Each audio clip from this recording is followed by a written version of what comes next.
Assalamualaikum warahmatullahi wabarakatuh. Saya Yudi Pramuka, baru selesai saja jualan donat kentang ya, sekitar selesai jam setengah 10 tadi, dan sekarang saya jalan ke danau untuk berbagi pengalaman kehidupan bagaimana saya membangun pesantren Ojo Lali yang dimulai dari hafalan Quran 40 ayat saja. Tapi sebelumnya saya akan setoran Al-Quran. A'udzubillahi minasyaitonirrajim. Bismillahirrahmanirrahim. Inna jahannama kanat mirsada lit-taghina ma'abal labithina fiha ahqaba la yadhuquna fiha baradan wala syaraba illa hamiman wa ghasaqa jazaa'an wifaqa innahum kanu la yarjuna hisaba wa kadzabu bi ayatina kadzaba wa kulla syai'in ahsaynahu kitaba. Sadaqallahul azim.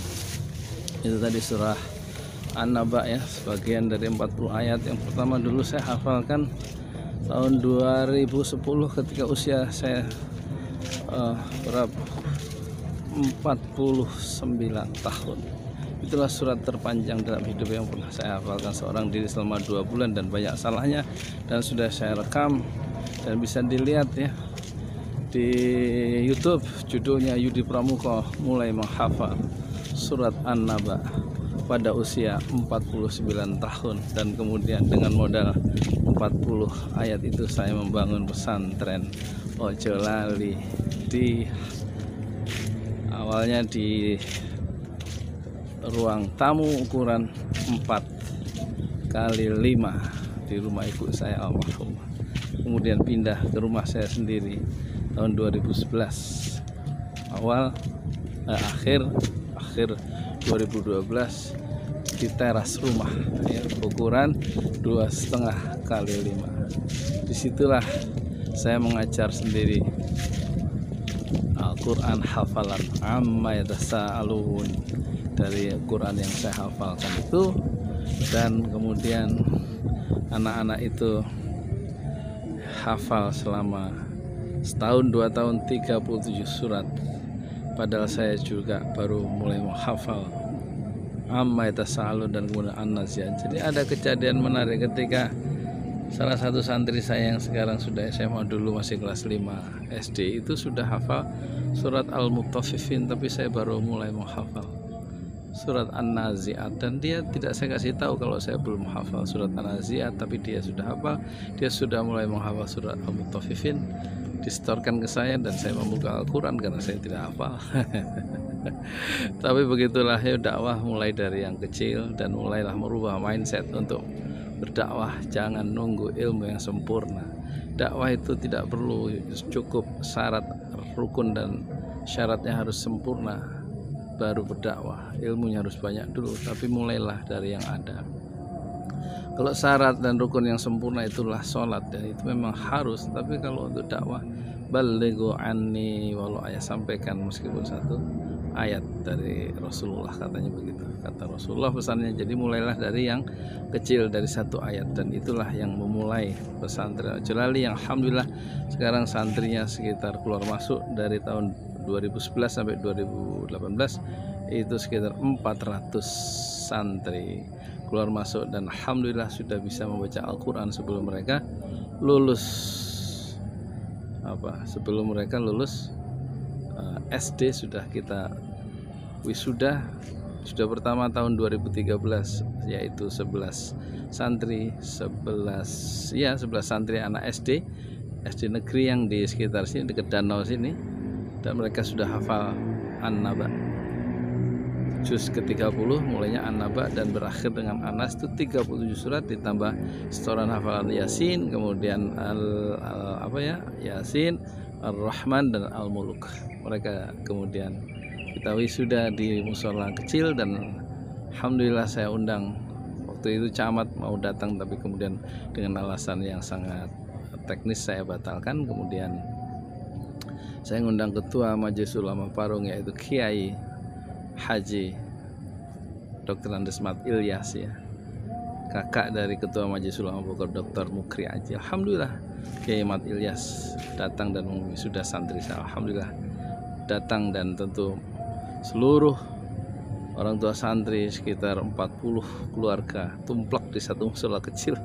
Kata Ustadz di situ, Ustadz Endang Jamaluddin, ya, dia bilang ngaku di dalam sambutan, baru selama 8 tahun saya di sini baru kali ini ada acara serame ini, katanya. Kalau ditanya di mana kombongnya pesantren Ojolali, katanya, maksudnya kombong itu gedungnya, dibilang nggak ada, tapi kegiatannya ada, katanya, di depan jamaah. Alhamdulillah. Terus kenapa kok nama pesantren kok? Saya tadinya, kata Ustadz tadi, Ustadz Endang Jamaluddin bilang, saya ingat sambutannya itu, pesantren kok harusnya Al Muawana atau nama Islam, ini pesantren namanya Ojolali. Jadi itu yang membuat dia terkesan dan memasukkan anaknya ke pesantren Ojolali, dan saya ajarkan Iqra. Itulah sekedar lintasan dakwah yang kecil, dan saya membangunnya sendiri di teras rumah ukuran 2,5 kali 5 di rumah saya pribadi. Dan kemudian di akhir 2000 atau di awal 2017, ya, setelah 7 tahun kemudian, ada seorang dermawan dari Jakarta membangunkan satu gedung pertemuan majelis untuk masyarakat, bukan untuk pesantren Ojolali, dan kemudian kita pakai untuk tempat ngaji anak-anak. Maghrib atau pagi, sore, dan maghrib saya ngajar ngaji untuk anak-anak remaja di gedung ukuran 15 kali 15, dan di gedung itu pula saya melakukan pelatihan untuk menjadi YouTuber, ya, Qalbul Salim, dan juga untuk pelatihan cara menulis buku dengan kecepatan cahaya, bagaimana menulis dengan cepat, ya, 24 judul dalam setahun itu bagaimana caranya, ada metodenya. At-thariqu ahammu minal bala. Metode itu jauh lebih penting daripada ilmu atau mada atau substansi. Kalau metodenya salah, nggak bisa nulis buku banyak produktif kalau meskipun kita pandai, ya. Jadi perlu ada metode membangun YouTube, ya, dengan kecepatan cahaya juga saya ajarkan di setiap hari Ahad di gedung itu tadi, ya, di gedung majelis sumbangan dari Pak Wahyu namanya, yang donatur dari Jakarta, ya, bangkir, ya, seorang bangkir orang Jawa. Pak Wahyu namanya. Dan alhamdulillah itu menjadi bermanfaat untuk tempat pertemuan dan pengembangan masyarakat dengan cara kecil-kecilan yang saya sendiri memberikan ilmu ala kadarnya, ya.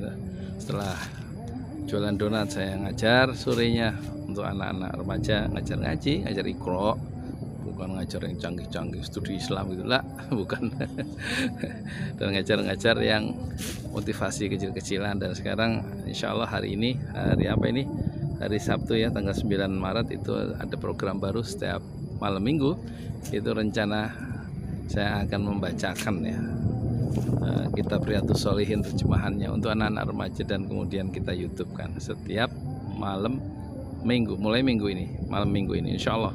Dan itulah program pertama, yaitu pengajian kitab hadis dari Riyadhus Shalihin karya ulama besar Imam Nawawi, orang Damaskus, orang Syam, ya, yang meninggal dalam usia 44 tahun, tapi kitabnya sangat terkenal, yaitu Riyadhus Shalihin salah satunya, yang akan saya bacakan terjemahannya, dan kemudian kita YouTube-kan dengan cara yang sederhana. Jadi itu bagian kegiatan dari pesantren Ojolali.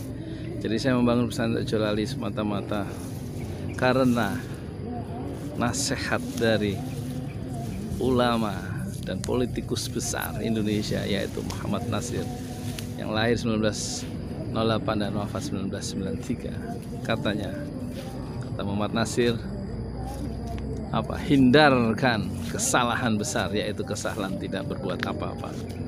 Itu kata beliau. Terus kemudian beliau juga berkata, mulailah dari yang ada, karena yang ada itu lebih dari cukup untuk memulai pekerjaan. Dan kata-kata mutiara yang lain dari Nasir adalah yaitu jaga lampu 5 watt tetap menyala. maksudnya lampu dakwah. Dan saya mencoba merawat dan menjaga lampu 5 watt itu supaya tetap menyala dari satu titik di parung di alam semesta. Moga-moga pengalaman ini berguna untuk penonton di 5 benua, bahwa kita harus be yourself, menjadi diri sendiri, dan mulailah dari yang ada, karena yang ada lebih dari cukup untuk memulai pekerjaan. Hindarkan kesalahan besar, yaitu kesalahan tidak berbuat apa-apa. Saya Yudi Pramuko, tukang donat dari Parung, YouTuber tertua di semesta.